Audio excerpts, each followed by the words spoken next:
welcome to an overview of the program. The standard user has the username 1 and password 1.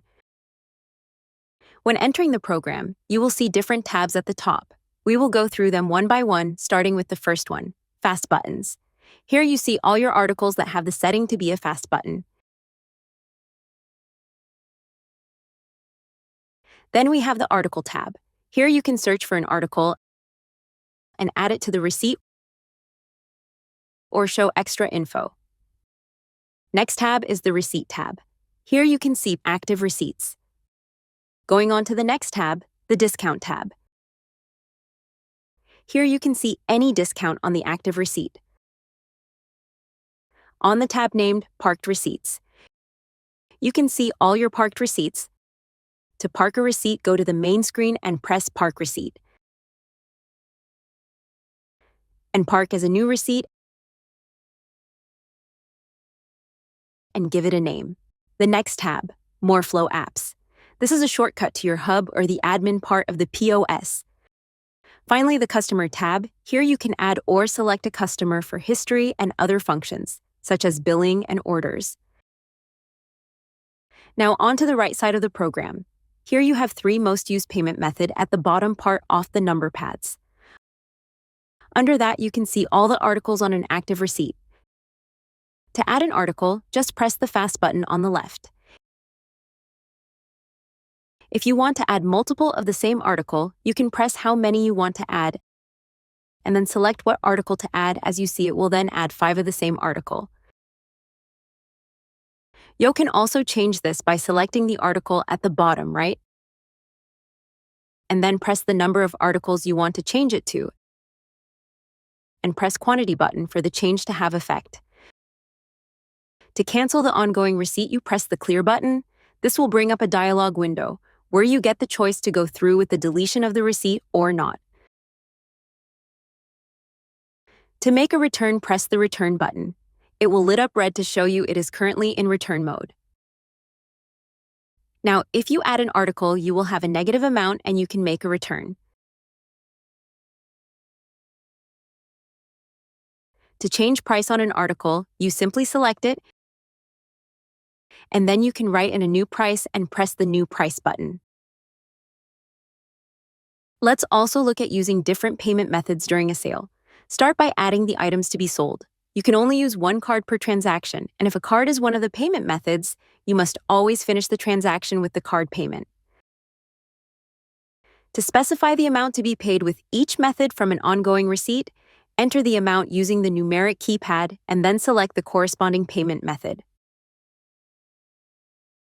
For example, if the customer is paying 500 crowns with Swish, you enter 500 and press the Swish button. You'll see that this amount is deducted from the total, allowing you to proceed with the next payment method. In this case, the customer also has cash and will pay 500 crowns. You enter 500 on the numeric keypad and select the cash payment method. This amount is then deducted from the receipt. Finally, for the remaining balance, you must complete the transaction with the card payment.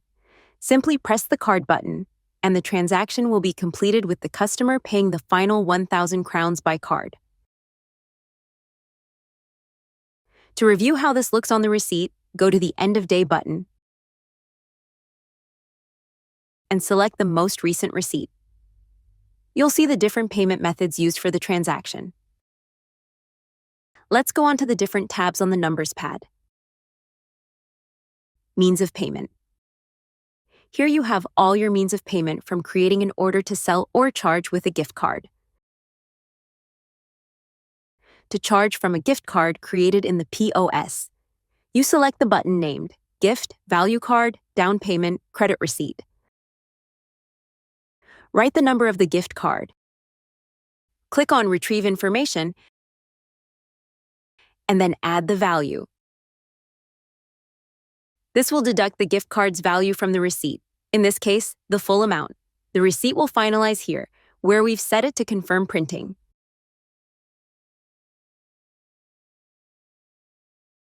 Proceed to the Other tab. In this tab, you can adjust the cash float with the Cash In and Cash Out buttons. You can also open the cash drawer if one is connected. The discount button allows you to apply discounts, as seen earlier. You can also add a comment to an item using the text button. The split button enables splitting a receipt by item. Finally, the print bill button is self-explanatory. More on these buttons in a later video. Now moving to the top menu, let's go through the black buttons one by one, starting from the left. The first button minimizes the window, in case you need to use the computer for something else temporarily. The admin button gives access to all cash register settings, but we'll cover that in a different video. The card terminal button allows you to manually perform an end of day, meaning the end of day is only done in the card terminal. With the order button, you can retrieve orders from the hub, including service bookings, regular orders, and time bookings depending on your contract. The customer button lets you search for and select a customer or create a new one. And then we have the end of day button. To the left, you'll see completed sales, and to the right, the receipt's content, if selected from the list. Once a receipt is highlighted, you can perform two actions. Print a copy using the Print Copy button on the right, or process a return for part or all of the receipt using the Create Return Receipt button. A dialog box will appear, allowing you to select one or more items for return. To return all items, simply press the Add All button. After making your selection, click Refund Selected Items. This will take you back to the main screen or the Quick Access buttons. The Return button will light up red, and the selected items will appear with negative amounts, ready for return. To finalize the return, select the original payment method used for the purchase and close the transaction. Under the End of Day button, we have an important function. Perform End of Day Closeout. This is where you finalize the day or sales period. You can also print an X report to check sales during the day. If you don't want to print the Z report, the end of day summary, simply uncheck the Print Z report option. To complete the closeout, click Perform End of Day Closeout. It's important to do this at the end of each day or whenever you're closing to reset the sales period.